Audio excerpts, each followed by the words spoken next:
Hello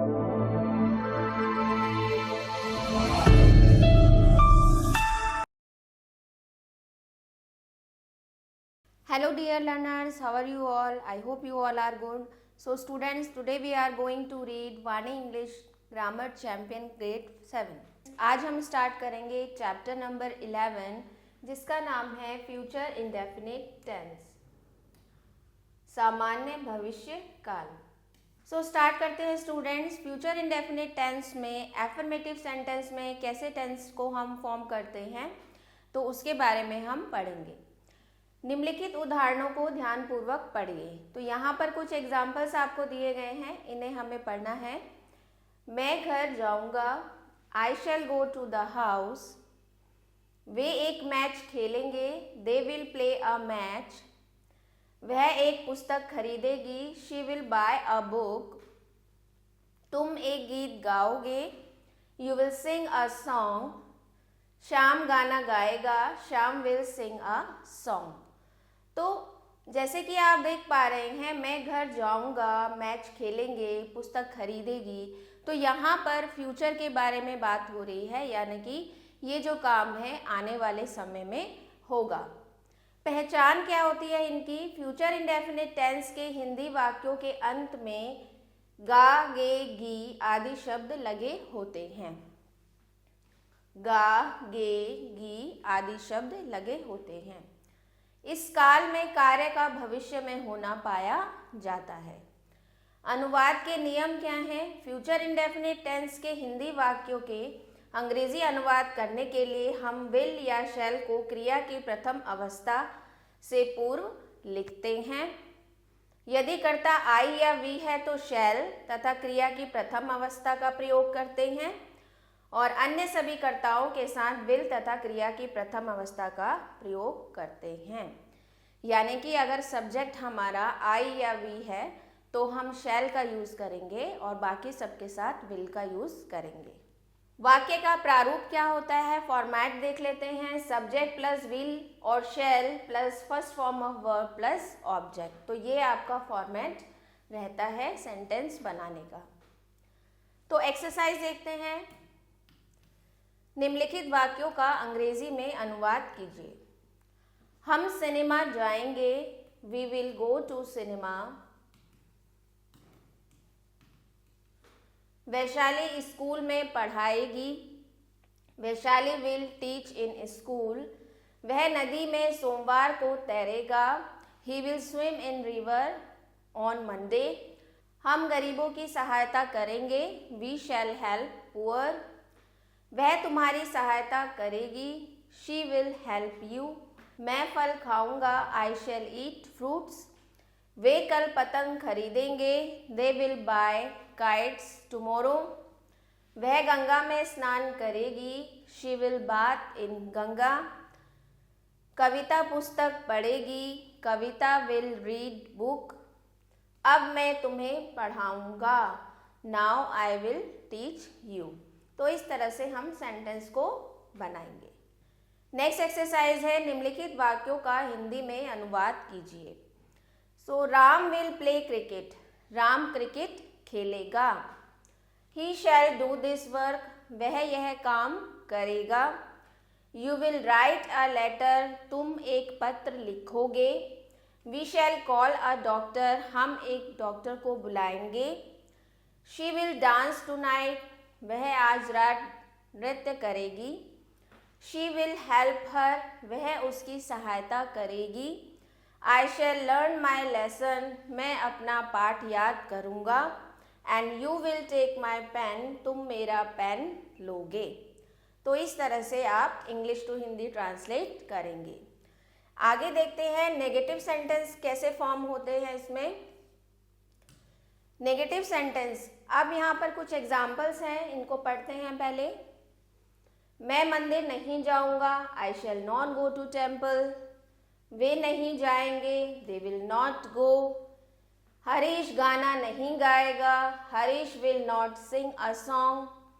तुम वहाँ नहीं आओगे, you will not come there.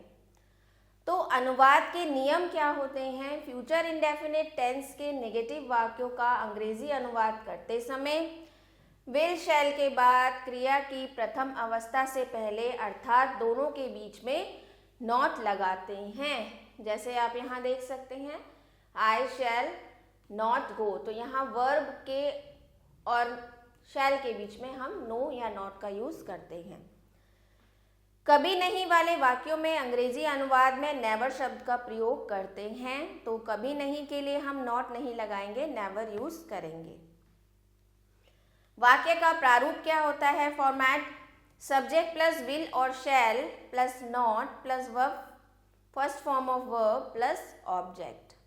तो ये आपका फॉर्मेट होता है नेगेटिव सेंटेंस बनाने का फ्यूचर इंडेफिनिट में। तो आइए एक्सरसाइज डिस्कस कर लेते हैं। निम्नलिखित वाक्यों का अंग्रेजी में अनुवाद कीजिए। पहला वाक्य है, मैं उसे क्षमा नहीं करूंगी। I will not forgive him.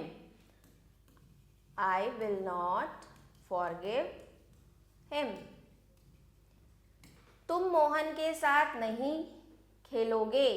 You will not play with Mohan. वह मकान खाली नहीं करेगा।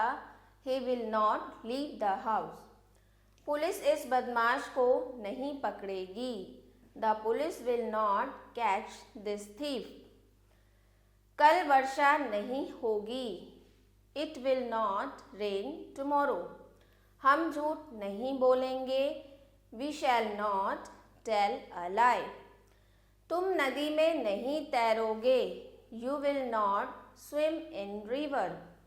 मैं कभी भी झूठ नहीं बोलूँगा। I will never tell a lie. यहाँ पर कभी भी के लिए क्या आ जाएगा? never. नीता पत्र नहीं लिखेगी। Nita will not write letter. वह तुम्हारी सहायता कभी नहीं करेगा। He will never help you. Next exercise है, निम्नलिखित वाक्यों का हिंदी में अनुवाद कीजिए। फर्स्ट सेंटेंस है, it will not rain tomorrow. कल वर्षा नहीं होगी। We shall never bath in the pool. हम कभी तालाब में स्नान नहीं करेंगे। You will never fail. तुम कभी असफल नहीं होंगे। The hunter will not kill a deer. शिकारी हिरन का शिकार नहीं करेगा। We shall not go to the market. हम बाजार नहीं जाएंगे। You will not go for a walk. तुम सैर के लिए नहीं जाओगे। I shall not beat you. मैं तुम्हें नहीं मारूंगा। And he will not go to school today. वह आज स्कूल नहीं जाएगा। तो इस तरह से आप इनकी ट्रांसलेशन करेंगे। नेक्स्ट है आपका इंटेरोगेटिव सेंटेंस। अगर फ्यूचर में आपका इंटेरोगेटिव सेंटेंस आपको बनाना है तो वो कैसे बनाएंगे?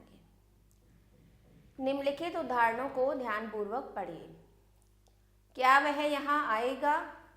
Will he come here? अब वह क्या करेगा? What will he do now? क्या तुम यहाँ नहीं आओगे? Will you not come here? क्या वे मेरी सहायता करेंगे? Will they help me? अनुवाद के नियम क्या हैं बच्चों? फ्यूचर इंडेफिनिट टेंस के इंटेरोगेटिव वाक्यों में यदि प्रारंभ का शब्द क्या हो तो उसका अंग्रेजी अनुवाद करते समय वॉट का प्रयोग नहीं करते हैं, बल्कि विल या शैल में से किसी एक को कर्ता के अनुसार सर्वप्रथम लिखते हैं तथा बाद में सब्जेक्ट तथा क्रिया की फर्स्ट फॉर्म लिखते हैं। आगे देखते हैं, यदि प्रश्न सूचक शब्द क्या, कब, कैसे, कहाँ, कौन आदि हिंदी वाक्य के बीच में हो तो अंग्रेजी अनुवाद करते समय इनकी अंग्रेजी सर्वप्रथम लिखते हैं तथा बाद में विल या शैल को कर्ता के अनुसार लगाते हैं। यदि प्रश्नवाचक वाक्य नेगेटिव हो तो नॉट को कर्ता के बाद ही लिखते हैं। पूर्ण विराम के स्थान पे प्रश्न सूचक चिन्ह यानी कि क्वेश्चन मार्क लगाते हैं। वाक्य का प्रारूप यानी कि फॉर्मेट क्या होता है? यदि हिंदी वाक्य का प्रारंभ का शब्द क्या हो तो हम विल और शैल plus subject plus first form of verb plus object, ये आपका फॉर्मेट रहेगा। और यदि प्रश्न सूचक शब्द हिंदी वाक्य के बीच में हो तो सबसे पहले हम क्वेश्चन वर्ड लिखेंगे देन विल और शैल, उसके बाद subject plus first form of verb plus object, ये आपका फॉर्मेट रहेगा। तो आइए एक्सरसाइज देखते हैं इसकी। एक्सरसाइज फर्स्ट है ए, निम्नलिखित वाक्यों का हिंदी में अनुवाद कीजिए। क्या वह कल यहाँ नहीं आएगा? Will he not come here today? तुम्हें इनाम कब मिलेगा? तो यहाँ पर कब की ट्रांसलेशन सबसे पहले लिखेंगे हम, तो when will you get prize. यहाँ कौन सोएगा? यहाँ पर भी कौन बीच में आ गया है, तो इसकी ट्रांसलेशन करेंगे who will sleep here, who will sleep here question mark. क्या बच्चा दूध पिएगा? Will the child drink milk? क्या मोहन स्कूल जाएगा? Will Mohan go to school? क्या तुम किताब खरीदोगे? Will you buy book? वे क्यों हंसेंगे? यहाँ पर भी क्यों आपका बीच में आ गया है, तो वाई दे विल लाफ? हम कब पढ़ेंगे? When will we study? Hari कल कक्षा में क्यों नहीं आएगा? यहाँ पर भी क्यों बीच में आ गया है, तो why Hari will not come in class tomorrow? क्या तुम मेरी आज्ञा मानोगे? विल यू ओबे मी? नेक्स्ट एक्सरसाइज देखते हैं, निम्नलिखित वाक्यों का हिंदी में अनुवाद कीजिए। तो फर्स्ट सेंटेंस है हु विल हेल्प मी? मेरी सहायता कौन करेगा? When will you go to school? तुम स्कूल कब जाओगे? Will you not go to see Kunal? क्या तुम कुणाल को देखने नहीं जाओगे? Why will Navneet go there? Navneet वहाँ क्यों जाएगा?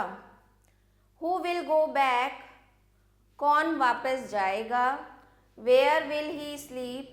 वह कहाँ सोएगा? Will you go? क्या तुम जाओगे? And shell I sing a song? क्या मैं एक गाना गाऊंगा? तो ये आपकी एक्सरसाइज थी फ्यूचर इंडेफिनिट टेंस की। सो आई होप स्टूडेंट्स आपको अच्छे से चैप्टर समझ में आया होगा। तो मिलते हैं आपसे अगले वीडियो में अगले चैप्टर के साथ, तब तक के लिए स्टे कनेक्टेड।